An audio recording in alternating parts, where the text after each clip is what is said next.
ꯅ ꯆꯦꯅꯦꯜꯁꯤꯕꯨ ꯁꯕꯁꯀ꯭ꯔꯥꯏꯕ ꯇꯧꯕꯤꯔꯝꯃꯣ ꯂꯥꯏꯛ ꯀꯣꯃꯦꯟ ꯄꯤꯕ ꯀꯥꯎꯕꯤꯅꯣ thank you Hello, good morning everyone. Welcome back to my channel. Ma'am Pronpu Susmita Homongi channel ataram nok cheri ma'am ngasi di agi video se masa uhanda vida shoot tawba hawre bako.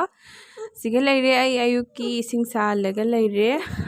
ai hanji se ising sa le iru thok pachangani mapa duty chatlani abako. Ma'am jo hanji ayuki pung 2 makhai ne bako tari se. Ayuki pung 2 makhai se mami yo. Pung taret phawam mamme bako. Tau makhai taret kha hela nga thorkadoi mayam dugaidi aise iru thokpa khotpa loireba ngalleba hanjikse jamna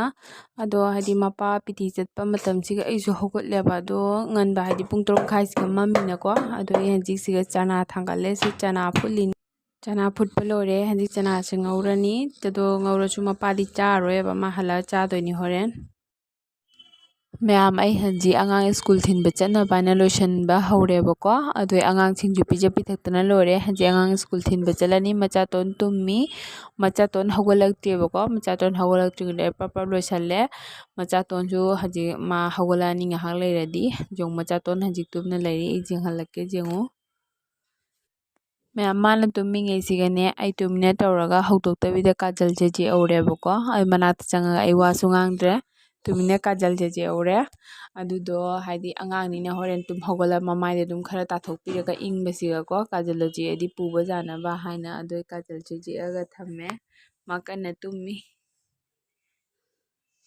machaton iru thokpa male hanji piibanina ngane iru thokpa yadabanina kadawbo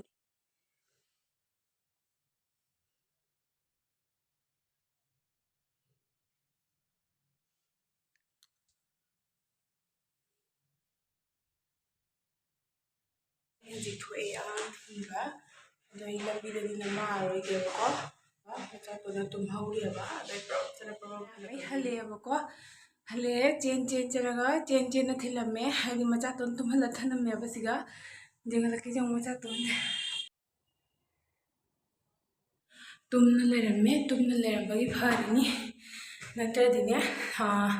sumaina marmakte hek thamma chaliyaba ado amu khaktine kedoiba hadi hamkakti hawgalaga kappaga leirammebako ngasidi tumraini mapa amu laaneba mapa amu laaga mapa breakfast tawba laktoini breakfast tawra ma pum chatoini pung 8 da ware chelaini kana Ma'am siga sangom lole sangom lonbe loraga chamu lolani sigana machatongi apple food khare sangom lolaga chamu lolani sigana fruit khara leire lebu jab challe fruit khara leire hawgala aga siga leire du ko machaton si hawgale jeng machaton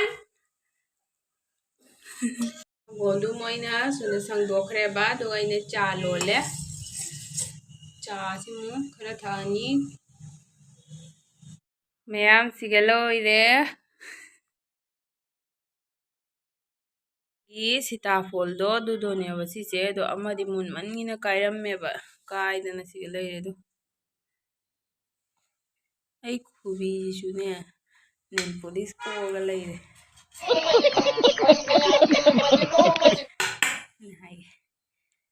siga leire ngaragi sitafol do amadi munmangina kaithokre siga leire machaton toijong machaton yenge mama jengo hawbro illo nangido illo tara is machinda taira dum hogai doira mama tauge bye taro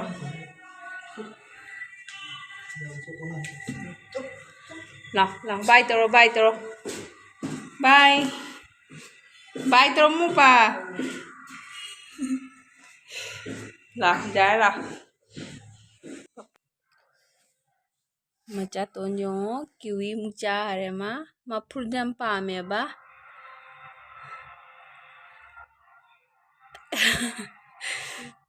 ꯑꯌꯨꯛ ꯉꯟꯇꯥꯁꯦ ꯈꯔ ꯏꯪꯉꯤ ꯐ꯭ꯔꯨꯠꯁꯦ ꯑꯗꯨꯗꯨꯒꯤ ꯃꯥ ꯇꯧ ꯌꯦꯡꯉꯣ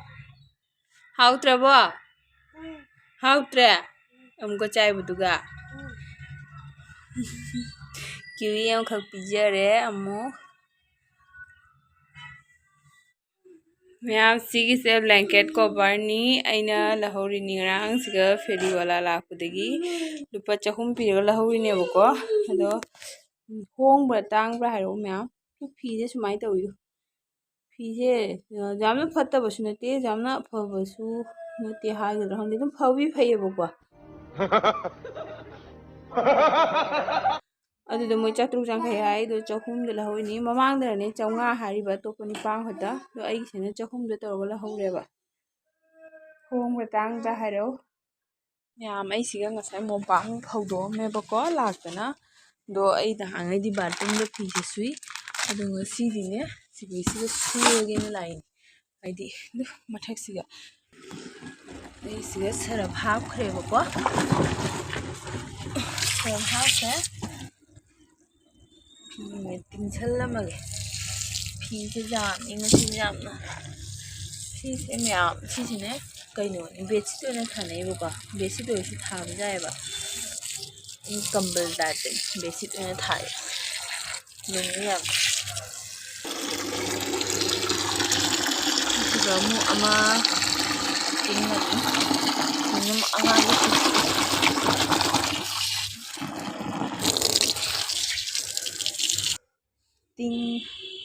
ꯇꯤꯡꯕ ꯂꯣꯏꯔꯦ ꯑꯩ ꯇꯤꯡꯕ ꯂꯣꯏꯔꯒ ꯉꯥꯏꯍꯥꯛ ꯂꯩꯔꯒ ꯑꯩ ꯌꯨꯝꯗ ꯊꯕꯛ ꯂꯣꯏꯁꯤꯜꯂꯨꯒꯦ ꯑꯩ ꯍꯧꯖꯤꯛ ꯆꯥꯛ ꯊꯣꯡꯕ ꯆꯪꯉꯒꯦꯅ ꯇꯧꯔꯦ ꯍꯧꯖꯤꯛꯁꯦ ꯑꯪꯀꯧ ꯃꯀꯣꯛ ꯂꯨꯊꯣꯛꯎꯔꯤꯕꯀꯣ ꯉꯁꯥꯏꯒꯤ ꯑꯌꯨꯛꯇꯨꯅ ꯑꯃꯨꯛ ꯑꯌꯨꯛꯀꯤ ꯅꯪꯅꯕ ꯑꯉꯥꯡ ꯁ꯭ꯀꯨꯜ ꯆꯠꯄ ꯈꯣꯠꯄ ꯅꯪꯅꯕꯅ ꯏꯔꯨ ꯇꯝꯕ ꯊꯣꯛꯑꯦꯕ ꯁꯨꯃꯥꯏꯅ ꯇꯧꯕꯁꯦ ꯇꯟꯗꯤ ꯇꯟꯕꯅꯦꯕꯀꯣ ꯑꯗꯨ ꯇꯜꯂꯁꯨ ꯀꯩꯗꯧꯗꯣꯔꯤ ꯍꯥꯏꯗꯤ ꯏꯇꯣꯝꯇ ꯂꯩꯕꯅꯤꯅ ꯎꯄꯥꯏ ꯂꯩꯇꯦ ꯑꯉꯥꯡꯗꯣ ꯍꯥꯏꯗꯤ ꯁ꯭ꯀꯨꯜ ꯆꯠꯄ ꯅꯪꯅꯕ ꯍꯥꯏꯅ ꯏꯔꯨꯖꯔꯒ ꯇꯧꯔꯦꯕꯗꯣ ꯍꯧꯖꯤꯛꯅ ꯑꯩ ꯀꯣꯛ ꯂꯨꯔꯨꯔꯦ ꯑꯩꯗꯤ ꯆꯥꯛ ꯊꯣꯡꯒꯦꯅ चंगेबा चाक से थागलमगा मोय फी सुरुदोइनी मपा ओ भाई मारो मुझे मारो नहीं ये मजाक हो रहा है एक सेकंड यार मजाक हो रहा है बको अंगांगी कुकर थांगले दो आई अंगांगी चाक हाना थोंदोइनी बको दो चान थोंनी दुगा कोगी थोंगे मैम सिगे मचा तंगी चाक थांगत खरेबको चाक थांगत खरे दुजो अखोगी ना ngasi स्वाबिन थोंदोइनेबा दो मोगी स्वाबिन जी दियोने क्या चावनो सुमाय लो चावद्रो ये सुमायना खतंग तंग तौर कथत केबको आई जन चावे नि किदो आई खर बुदी चावनो थोंगे तोबदो होरेन जा कइदो मांगदा थाव थुंबदन चंगरोयेना स्वाबिन थोंगे कुइरे खोजु चादबा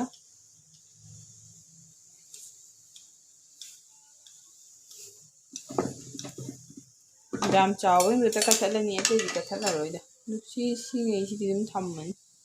अनि अहम लो चाम गरे सिजे मसाई तिंगी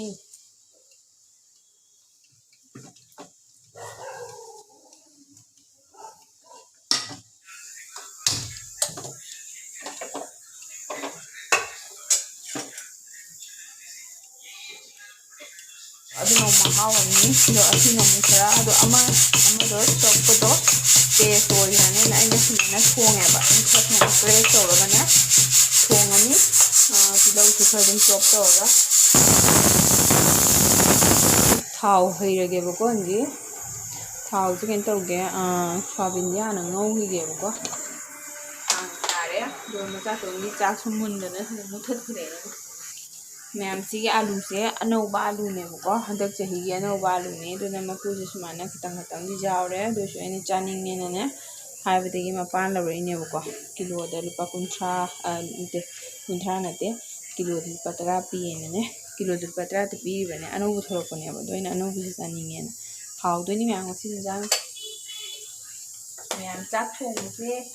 थोंगने हाउनी हाइना ममोन चंगना थोंगदि हाउद्रोबन हाई दुमाइना हराने हाउनी खल थोंबदो हावरेबा चाक थोंबसे जायगा डिपेंड तवे पूजाने थोंदे थोंगनी हावरो केम हापेदो साबिनी हाना ता नौथो थांगे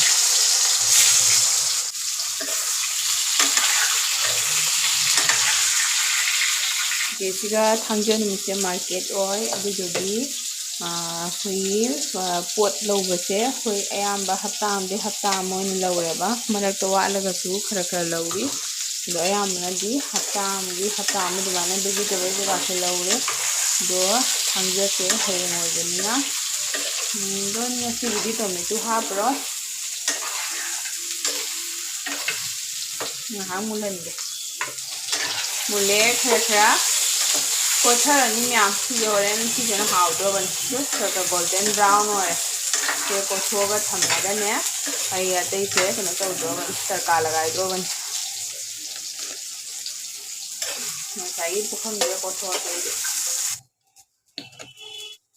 दालचीनी अमसु हापे लोरगा इसी जीरा खतंग हन हापे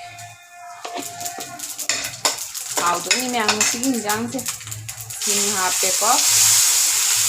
सिंग हापनी लोरगा इन सही चनमलो इधर हापन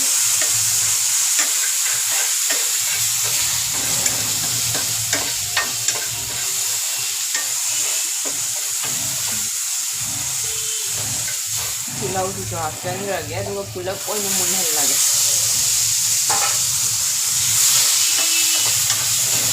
अईने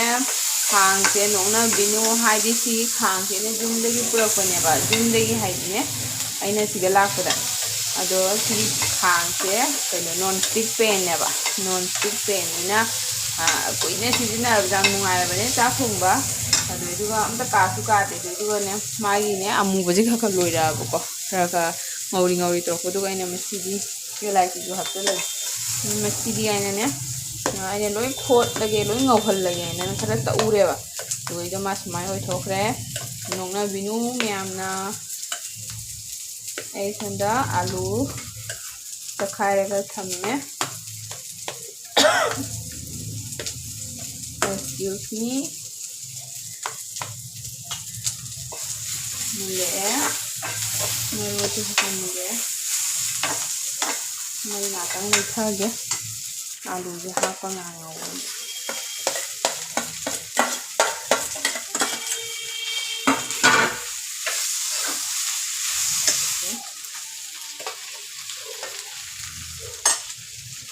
aini happy khasina jarane ba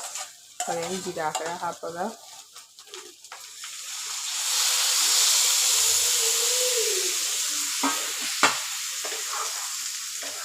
अदो खांग जे फेंगुरे ने मा खका काबा हौरेबा नतदि सि खांगा nga ngौबसु जाम नुंगाय तेन हौबसु नुंगाय लोय नुंगायबा जाम नुंगाय दो खतम अदि पाकत तौरगने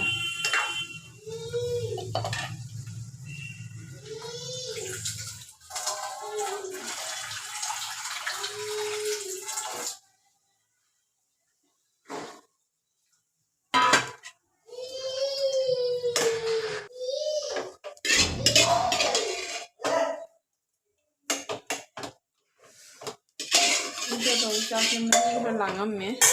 दुदना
चाक थोंगमुदोइदी अभी मेरा माफ करना गुस्से में इधर उधर निकल जाता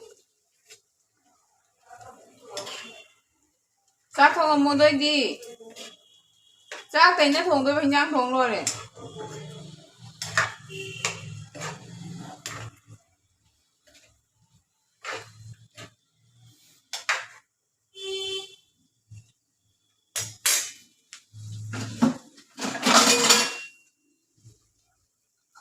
tamo con selezioni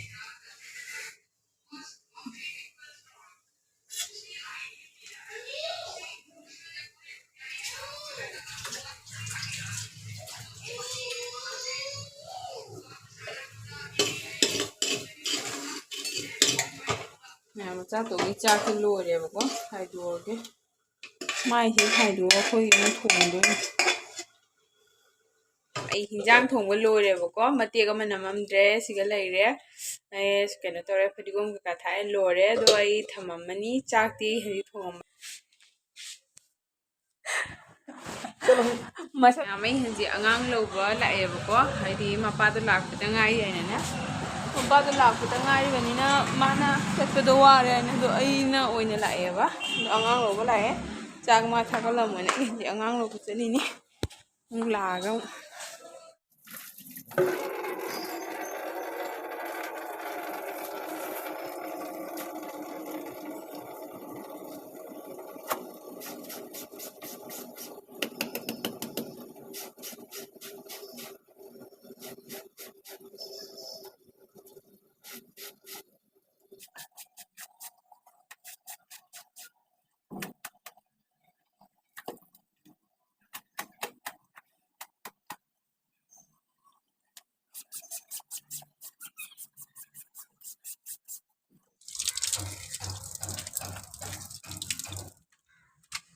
Yang chulo ne ledo chulo ito na pagtuwe loy na sige nung shot ya mayak suwali lore ma'am shuba fi sige koi chak lore hangi char ge tawre sige lere hinjang lakke chak lore पापड़ में हौरे ready हिंजांग लेरे omelette में तौरे ngasiगी चारनी लेरे दु थाना लोरे ma'am हजीसी संदा तारे बको संदा सले दोइदि आइसी दु थाबो खोत लोरे दु थाबो खोतन हजी थबो सले संदागी दोदि मैम ngasiगी ब्लॉग से मतंग सिदा लोचनजरगे मथंगी अनौबो ब्लॉग अमा पुरगा जांगना लाक्सेगे अदो अनौबो सिनाउसिंगना चैनल सिबु सब्सक्राइब तौबिरमो लाइक कमेंट पीबा काउबिनो थैंक यू ngasiगी ओइना बाय